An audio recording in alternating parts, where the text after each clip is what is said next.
Assalamualaikum warahmatullahi wabarakatuh.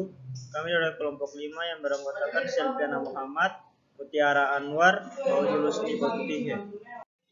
Badan eksekutif yang pertama yaitu lembaga negara yang bertugas menjalankan undang-undang dalam menjalankan sistem pemerintah.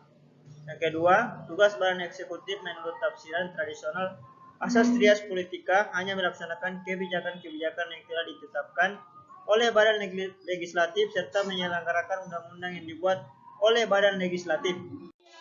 Badan eksekutif, wewenang badan eksekutif meliputi yang pertama administratif, yang kedua legislatif, yang ketiga keamanan, yang keempat yudikatif, yang kelima diplomatik.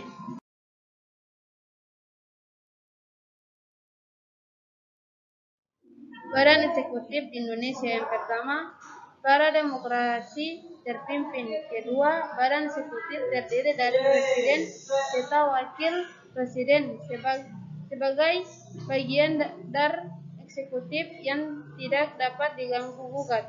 Ketiga, demokrasi terpimpin. Keempat, undang-undang dasar berlaku kembali dan menurut ketentuan badan eksekutif itu terdiri dari presiden, wakil presiden, beserta menteri-menteri. Orde Baru, kekuasaan eksekutif menjadi lebih dominan dalam segala aspek kehidupan pemerintahan Indonesia. Orde reformasi, adanya amandemen Undang-Undang 1945 sehingga badan eksekutif tidak lagi dominan dalam segala aspek pemerintahan, namun menjadi lebih hati-hati dalam menjalankan pemerintahan. Badan legislatif. Badan legislatif atau legislatur adalah badan yang membuat undang-undang.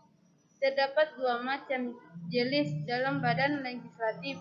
Sistem satu majelis atau House of Representatives atau Lower House. Sistem dua majelis atau Upper House atau Senate. Yang terbagi lagi menjadi dua majelis tinggi di mana anggotanya ditentukan atas dasar keturunan ditunjuk ataupun dipilih. Majelis rendah di mana anggotanya dipilih dalam pemilihan umum. Badan legislatif. Fungsi badan legislatif. Fungsi legislatif. Fungsi kontrol di mana memiliki hak kontrol khusus seperti pertama pertanyaan, kedua parlementer, ketiga interpelasi, keempat angket mosi. Fungsi lainnya. Badan legislatif di Indonesia, Dewan Perwakilan Rakyat, Polkras 1918 sampai 1942, Komite Nasional Indonesia Pusat KINP 1945 sampai 1949, Badan Legislatif RIS 1949 sampai 1950, Badan Legislatif Sementara 1950 sampai 1956, Badan Legislatif Hasil Pemilu, Badan Legislatif Gotong Royong Demokrasi Terpimpin, Badan Legislatif Gotong Royong Demokrasi Pancasila, Badan Legislatif Hasil Pemilu 1971 sampai 1997, Badan Legislatif Masa Reformasi Hasil Pemilu 1999 dan 2004. Majelis Permusyawaratan Rakyat MPR Masa Demokrasi Terpimpin, MPR Masa Demokrasi Pancasila, MPR RI Hasil Pemilu, MPR Hasil Amandemen Undang-Undang 1945. Badan Yudikatif. Badan Yudikatif adalah badan yang berfungsi mengawasi pelaksanaan dan mengadili terhadap penyelenggaraan undang-undang. Badan yudikatif dalam negara demokratis memiliki dua sistem hukum yang berbeda, yaitu yang pertama sistem common law. Selain undang-undang yang dibuat oleh parlemen, masih terdapat peraturan-peraturan yang merupakan common law atau dengan kata lain, adanya keputusan yang dari zaman lalu telah diputuskan oleh hakim jurisprudensi. Yang kedua, sistem civil law, sistem hukum yang diilhami dari hukum Romawi dengan ciri ditulis dalam suatu kumpulan dikodifikasi yang telah lama tersusun rapi.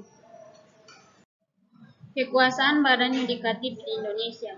1. Mahkamah Konstitusi MK berwenang untuk mengadili pada tingkat pertama dan terakhir yang keputusannya bersifat final, memberikan putusan pemakzulan presiden dan atau wakil presiden atas permintaan DPR. 2. Mahkamah Agung berwenang untuk menyelenggarakan kekuasaan peradilan yang berada di lingkungan umum, militer, agama, dan tata usaha negara. 3. Komisi Yudisial berwenang untuk mengusulkan pengangkatan hakim agung, menegakkan kehormatan dan perilaku hakim. 4. Selain itu dibentuk lembaga-lembaga baru seperti Komisi Hukum Nasional, Komisi Pemberantasan Korupsi, Komisi Nasional Anti Kekerasan Terhadap Perempuan, Komisi Obdumas Nasional. Sekian dari saya, terima kasih atas perhatiannya, kurang lebihnya mohon maaf. Demikian akhir presentasi saya, semoga bermanfaat untuk kita semua. Saya sendiri Selviana Muhammad. Assalamualaikum warahmatullahi wabarakatuh.